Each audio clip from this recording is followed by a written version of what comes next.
Hey yo les potes, c'est reparti pour une petite vidéo colis avec le Pandawa ce coup-ci. Donc j'ai voulu au plus possible trouver des combats où je pouvais jouer mon mode Agi qui est complètement broken que je vais vous présenter en fin de vidéo. Donc j'ai chopé 3 combats où j'ai réussi à le jouer, où je vais pouvoir vous le présenter rapidement.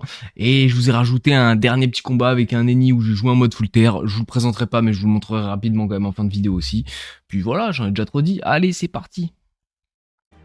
Ok, donc on est parti directement en petit combat contre un Sadida. Généralement, c'est la classe qu'on n'a pas trop envie de croiser. Mais vous allez voir qu'avec ce petit mode Agi full crit, ça se passe vraiment bien contre eux. On n'a pas trop besoin d'aller chercher le corps à corps, d'essayer de tacler ou quoi que ce soit. Donc vous m'excuserez, j'avais pas mis le chat de combat pour ce combat-là. J'avoue que je m'en battais clairement les couilles. Là, j'étais pas dans la réflexion. Là, je me pose la question, est-ce que je vais mettre une première patate pour mettre la pression sur lui ou je clean à sacrifier? J'ai préféré de clean sacrifier.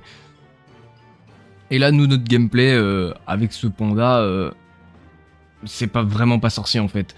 Le seul truc à vraiment savoir et qu'il faut prioriser à tout prix, c'est de clean la gonflable le tour où elle est invoquée. Donc au moins comme ça lui donnera... elle aura un long temps de relance avant de pouvoir la renvoyer quoi. Donc là, on va pas trop réfléchir. Pareil, hop, on revient, on pose notre bambou, on monte dessus. Ça me proc mon ébène. Là, je vois que je peux pas mettre ma main de Pandawa, c'est pas grave. Hop, on envoie double liqueur, Ibène. Là, on est déjà pas si mal dans la game. Genre, là, il va pouvoir mettre un Groot, essayer de se soigner un petit peu. Mais vous allez voir que il va avoir beau essayer de sustain tout ce qu'il peut. Sans gonflable, il arrivera pas du tout à tenir notre Rox. Même en faisant harmonie, en faisant tout ce qu'il veut. Donc voilà, il a claque, son harmonie. Hop, la folle qui essaie de retrait le bambou, ça n'a aucune utilité. Et là, moi, j'y vais, hein. Je vais pas me poser la question 150 ans. Hop, je sais que l'harmonie, elle peut se débuff, je fonce. Je me pose la question de ma Pandawa, non, totalement inutile. Je débuff, je me claque une petite fermentation pour tempo. Ensuite, je me mets des dégâts, hein. J'utilise mes PA quand même, on va pas abuser. Et là, honnêtement, le combat est plié. Il a plus de Groot, il a plus de gonflable, il a plus rien pour sustain, même plus de donat. Là, l'harmonie, elle part au début de mon tour. Même si j'ai plus de PM, je m'en fous. Cette petite arachne, elle est bienvenue. Elle va me faire proc un free eben avec une propulsion. Et là, on y va. Bam, grosse main de Pandawa, moins 1000. Et puis, voilà, là, juste hop. On met nos petits dégâts. On se colle à lui, histoire de tacler. Lui, derrière, il va être obligé de libérer 3 PA. Voilà, même s'il essaye de sustain dernière, voilà. Il va essayer de faire du régène en faisant un peu de vol de vie. Mais là, il n'y a plus de solution pour lui, hein. On va voir les petites invos qui vont faire leur retrait, etc. Là, en vrai, j'ai 0 PM, mais pourquoi avoir besoin de PM? Vous posez votre bambou, vous montez dessus, hop, et vous tapez. Puis là, voilà, il a déjà FF mental, hop, et c'est l'abandon. Donc voilà pour ce premier combat. Allez, on passe au suivant. Ok, deuxième combat. Alors là, sans vous spoiler, ça va être plutôt expéditif. J'ai hésité même à mettre la vitesse en .1,5 ou pas. On va appliquer notre script, hop, tour 1, on monte sur le bambou, on envoie 900 de dégâts en posant un ébène. Il proc un petit ébène, voilà, il a déjà plus que 3700 HP, on lui a enlevé plus de 1000 HP. Là, c'est à lui de foncer sur nous, hein. Donc il va venir, il va faire ses petits dégâts, attaque, un petit peu de régène, un petit peu de shield. Il a proc 800 de shield quand même avec une contrée, hein, étant donné qu'il a mis l'état avec notre petit bambou. Et on n'est plus dans la réflexion, hein. Là, notre ébène est déjà placé. On a juste à y aller et frapper comme un singe. Moi, je me dis, hop, je vais mettre ma main de Pandawa le plus rapidement possible. Bim, une grosse main de Pandawa à 1100. Là, il est déjà tellement dans le mal. On est tour 2, il a 2300 HP. Il a claqué sa contrib. C'est terrifiant pour lui, hein. Là, vraiment, dans un match-up comme ça, je suis pas sûr que pouvoir jouer feu ce soit trop viable là contre Panda. À voir, parce qu'en soi tu as le debuff que tu peux enchaîner. Mais vous avez bien vu que moi je suis pas dans un gameplay à spammer des fermentations, hein. Là j'en ai rien à péter moi de mon côté. On y va, hein. Hop, je vais y aller placer mon ébène. Venir avec un petit souffle alcoolisé, hop. Et puis vas-y, hop. Au début je me suis dit je vais double liqueur, non. Je peux envoyer mon gros sort à 4 PA, j'ai juste à délock l'ivoire avec une petite nausée à 2. Puis voilà, là très clairement, je vous fais pas un dessin, le combat il est déjà totalement plié. Il aura beau essayer de sustain tout ce qu'il veut, la différence de dégâts est trop grande. Hein. Pareil, là l'ébène est déjà placé, c'est un full tour de dégâts sur lui. Voilà, vraiment... Hop. Il a déjà plus que 600 HP, non même pas, 500 HP. Voilà, c'est finito, hein. Les dégâts sont vraiment monstrueux. Donc bon, on va le laisser quand même jouer jusqu'au bout. Il va mettre son petit bouclier LM, tout ça, tout ça. Mais on va en finir vraiment sans aucun problème. Bon, là, celui-là était plutôt expéditif. On enchaîne avec un troisième. Allez, feu. Oh, je t'arrête une seconde, mon frérot. Juste pour te demander de lâcher un petit like, un petit follow. Viens me voir en stream même, franchement, ça me ferait plaisir. On y est quasiment tous les jours et je lâche une petite vidéo par semaine.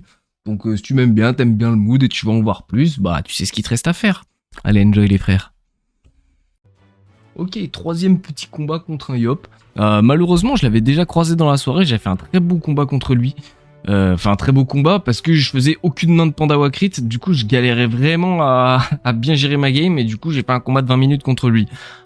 Là, je l'ai recroisé la fois d'après, j'ai fait 2 tours de full crit. Et bizarrement, je l'ai pas laissé me faire une game d'un quart d'heure à spammer du shield. Là, ce coup-ci, vous allez voir que bah on a appliqué notre tour 1, notre script classique avec notre bambou. Et puis bah là, il y a juste à spammer. Hein. Genre, l'ébène est déjà placé. Là, je me dis, si je le pousse et que je mets mon tonneau, je vais bloquer la ligne. Donc, je viens, je mets ma main de Pandawa qui fait pas tellement de dégâts parce qu'il a des très bonnes raises, récrit, etc. Bonnes raises. Hop, et je viens jeter mon tonneau qui bloque la ligne, ça va lui forcer soit au moins à faire un souffle, une inti, ou même il a pas les PM, donc il va être obligé de bon. Et là vous voyez, hein, il est déjà mid life, hein. On est tour 2, le frérot il a 2000 HP, c'est compliqué pour lui, il vient me taper, il va être porté, puis voilà, il a déjà FF mental, il a repris 500 PV avec son dos coco, mais il sait que c'est déjà fini pour lui. Donc bon après moi là je vais revenir, hein, je place ses ben, je spam les dégâts. Lui, je vois derrière, c'est déjà FF mental dans sa tête. Hein. Malheureusement, j'aurais bien aimé vous proposer le combat ultra tendu que j'avais eu contre lui un petit peu plus tôt dans la soirée, mais bon, malheureusement, ce combat-là a été doté d'une violence extrême grâce à un full crit. Et quand ça nous arrive, on va pas cracher dessus, franchement, ça fait plaisir. Là, je vais même pas réussir à le tuer, c'est déprimant. Hop, je lui mets ses dégâts, il va prendre un ébène, il lui reste 180 PV. Voilà, ensuite il vient, il met ses petits dégâts et nous on va le finir derrière. Bon, c'était pas le combat le plus intéressant à voir, mais au moins on a vu par 2 fois que bien souvent, au bout du tour 2, les mecs FF mental tellement vous avez passé de dégâts. Bon, dernier combat, je vous montre un petit fight avec un Eniripsa avec un mode terre, et je vous montrerai le stuff directement à la fin du combat, et ensuite on se retrouvera pour la présentation du stuff AJ. Allez, c'est parti. Ok, donc on est parti pour ce petit combat bonus. Bon là j'avais pas le mode Full AJ parce que clairement c'était pas jouable contre Eniripsa. Mais honnêtement le combat était trop cool. Je l'ai enregistré pendant la même session où j'essayais de vous présenter le mode AJ. Le combat était cool. Un peu no brain parce qu'on joue en mode full terre bourrin. Mais combat serré donc vraiment combat cool. J'ai dit vas-y je vous le mets et puis je vous fais croquer le mode à la fin. Hop, quoique limite... Je me dis, est-ce que c'est pas mieux de vous laisser les Dofus Book directement dans la description? Vous pouvez aller fouiller pour tous mes stuffs. Je pense que c'est ce que je ferai si vous voulez aller retrouver le stuff de Spandater. Et puis le stuff du Air Crit, on va aller le regarder et le présenter ensemble juste après ce combat. Donc, sur ces belles paroles, bah voilà, hein, un premier tour, un tour 2 plutôt classique. On fonce sur lui, on essaie de le coller, de le tacler, de faire de la régène en tuant le Lapino.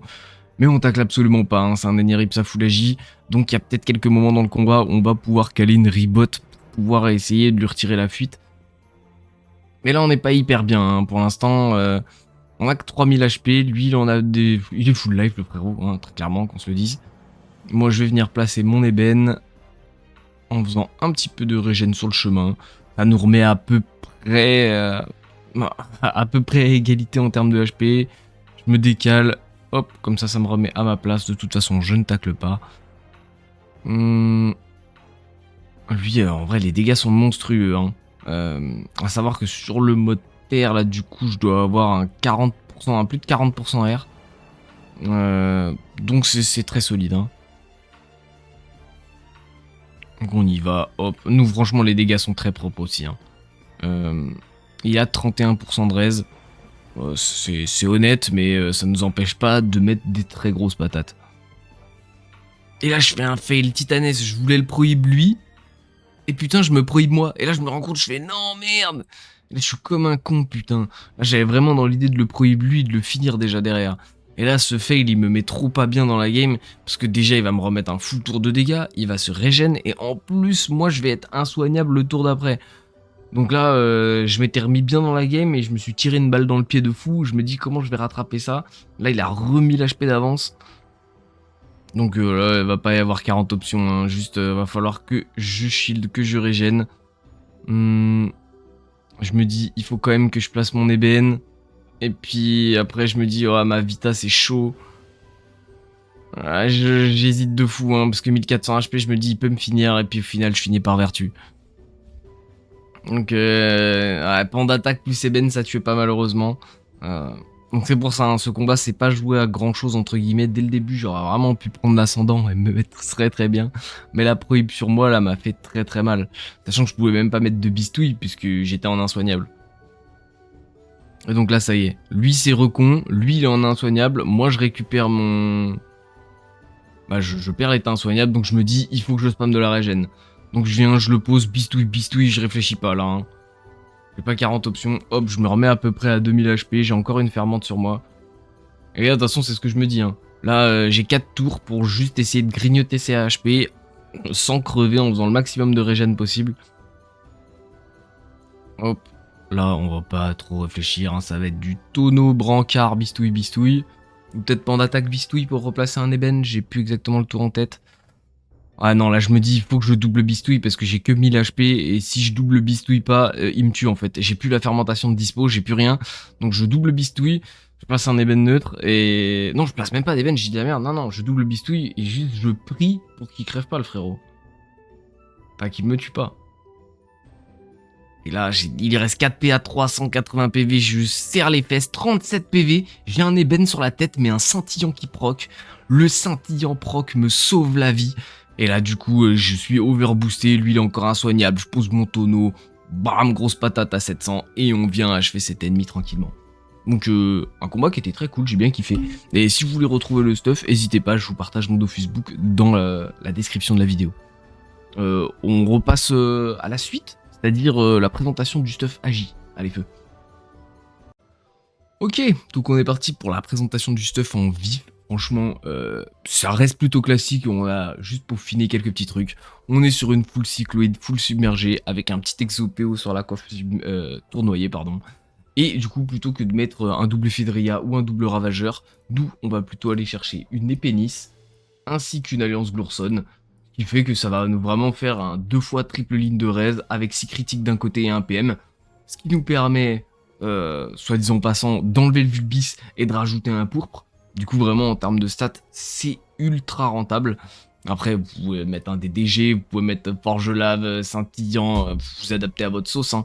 Et puis pareil, le stuff, vous pouvez jouer en cadre en feu, vous pouvez jouer en Boak Air pour compenser, vous pouvez jouer en 7 ans de malheur pour contrer les Yop. Tout est vraiment viable et comme vous avez vraiment joué avec beaucoup de dommages et de dommages critiques, même si vous n'avez pas des stats colossales, ça suffira amplement. En raise, on a quoi? Donc là, c'est vraiment... Par contre, d'une base full dégâts, j'ai pas cherché à mettre un 7 ans de malheur, un cadre en feu, un boac ou quoi que ce soit.